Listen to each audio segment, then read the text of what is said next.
Hey everyone, you're in the kitchen with Dana. Happy day. Happy cooking day. All right, I'm getting ready to cook a pork shoulder. Pork shoulder takes hours to cook depending on the weight. So I'm just going to prep it, show you how simple it is. Once you get it rinsed and seasoned and put into the oven, most of the time it's just waiting for it to fall off the bone and get yummy good. So what you're going to do is you're going to wash it. And you all know I am a big fan of washing all of your meat. I know we watch a lot of cooking shows, at least I do.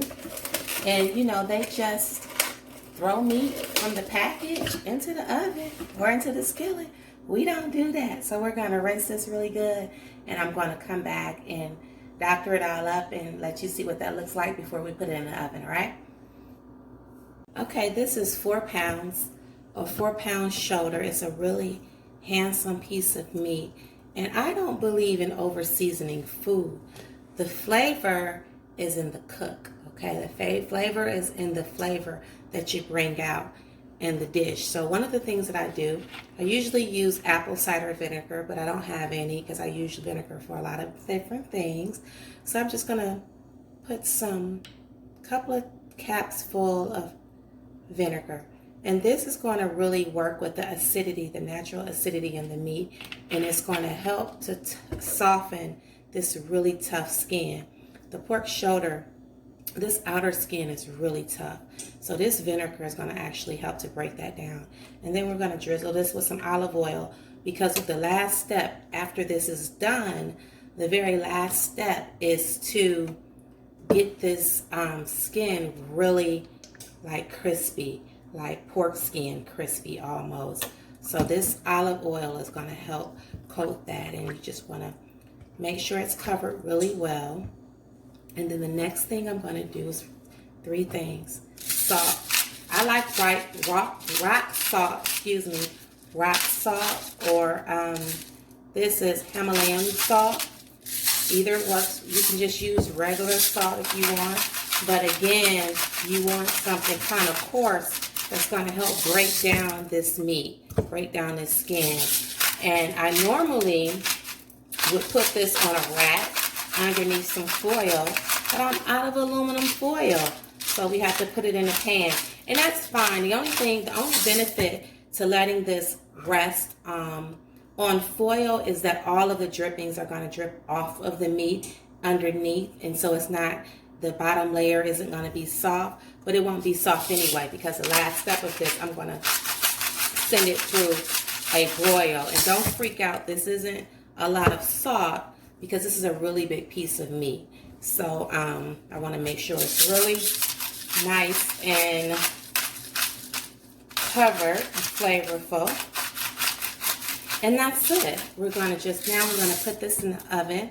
I'm going to start it off for the first couple of hours on 300, and then once it is done completely, we're going to turn the heat up, and so we can get that nice crispy skin on this pork shoulder. And we're going to top it off with some kale, and I think I'm going to do some coleslaw.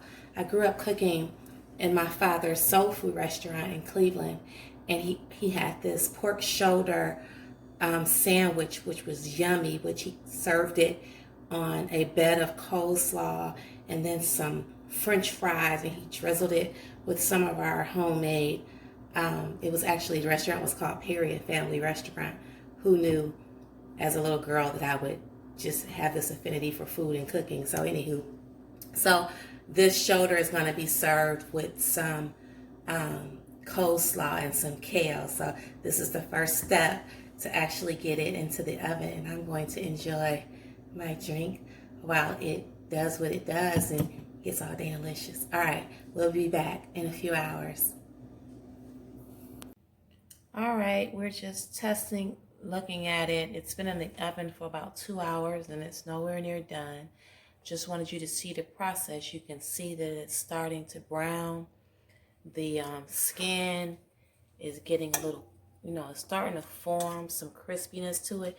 And this juice right here, off of it, I'm going to coat the roast with some of that, but then I'm going to pour that out. Remember, I said that We normally cook these on a wire pan and let all that juice drip to the bottom of the pan because you don't want your meat to be really mushy or soft there. The whole parameter, the exterior of the roast is supposed to have this really crunchy, firm, like pork skin kind of exterior. It's really good. The meat inside is going to be really moist, but you don't want that to be like that wet feeling, like it's pot roast, because it's not pot roast. So I'm going to pour that off of there, and then we'll check back in a couple hours. All right, this is the 4-hour mark. See how that's coming along? So pretty. So we probably have another 3 hours to go. So I'm going to actually let this cook probably another 2 hours and cover it in some foil. My son brought home some foil from the grocery store. And then we're going to finish it off tomorrow when we make the coleslaw and the kale. So this was quite a work in progress still, but stay tuned. All right, baby. Look how pretty that looks. I just took it out the oven and I'm getting ready to cover it with some foil. I think you should be able to test that this is done by sticking the fork all the way through it, through the soft part, not through the skin. And if you don't get any resistance, I'm not getting any resistance. This is going all the way through until it hits the bone or the bottom of the skillet. This baby is done. I thought I had another hour or so on it, but when I checked in with you last time and I said I was going to turn it up or take it out, I didn't. I turned it up to 500 degrees, so I took it from 300 to 500. And listen to that. This is the bone, okay? And this is the skin. And you almost got the same hard, well, not the hardness, but it's almost as hard as that bone. And that's how you want that skin to sound. So you have that really nice crackling exterior. But look at this. That's going straight through with no resistance. So this is done. I am not going to have to cook it anymore. So altogether, I think we tapped out at about 4.5, almost 5 hours, because I put it in at 5 and it's 9:50 now. So tomorrow we're going to do the coleslaw and the kale, which is really easy. That's going to take all of 7 or 8 minutes, and you're going to see how this all comes together. This is absolutely yummy, and I'm getting ready to head to bed, and so I'll check in with you guys tomorrow in the kitchen with Dana. So Danalicious. Bye. Hey everyone, you're in the kitchen with Dana. Thanks for tuning back in. We're finishing up this pork shoulder and coleslaw. I initially said I was going to do kale and coleslaw, and then I thought, kale is a vegetable, coleslaw is a vegetable with the cabbage. I don't want to do kale. So it's just pork shoulder and some coleslaw. So I've already prepared it. So this is the coleslaw. So this is just shredded carrots and cabbage, okay? I've added a touch of lemon juice to take some of that freshness taste that you have when you're eating, preparing fresh cabbage. It just tastes extra cabbagey to me. So we've taken, put a little bit of lemon juice in there for that. I added a little mayo, probably about a tablespoonful, and a hint of sugar because I like my coleslaw sweet. And so if the carrots aren't really, really sweet, then I add some sugar or honey. But you know what? I went into my cabinet to get some honey, only to realize that my baby girl has used all of the honey in her tea, and that's cool. She likes tea. Speaking of baby girl, she had a great day today. I picked her up. She had track practice. She's running track, taking after her mommy. So we had a good day today. So I wanted to finish this dish. So coleslaw, fresh coleslaw. It's really good. And you want to add a couple of tablespoons of water with the mayo because, you know, mayo is thick. So you need some extra fluid in there. It's going to be really, really thick. So 3 or 4 tablespoons of water, some mayo, a little bit of lemon juice. You can use lime juice as well. And mix that really good. If you want it a little sweeter, add some honey or some molasses, and or a little bit of sugar like I did. And then I'm gonna tell you something.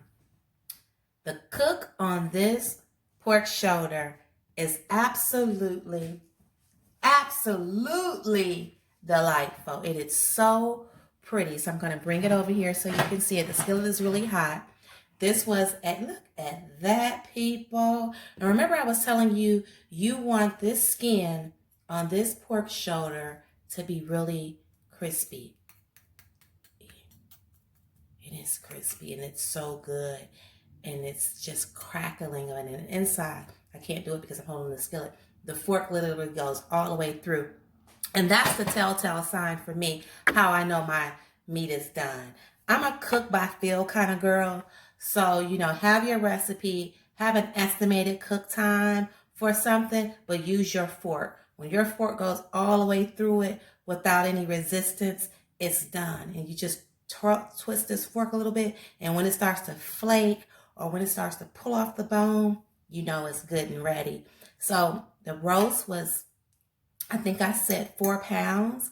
It was a 5-hour cook. I cooked it first on 300 for the first few hours. And then the last hour, I turned it up to 500 to get that caramelization, that color, that really, not caramelization, but that real pretty caramel color and that hardened skin on the pork shoulder, because it has that exterior, the hard exterior. But the meat inside is so tender and juicy. Like, so, okay, I can go there. It's so good. So this recipe, the pork roast was $6, I think, and 38 cents. The coleslaw was $1.25. The carrots and the cabbage. So that's literally $8, and it taps in at another dollar meal. One of my dollar meals, less than $2 a person.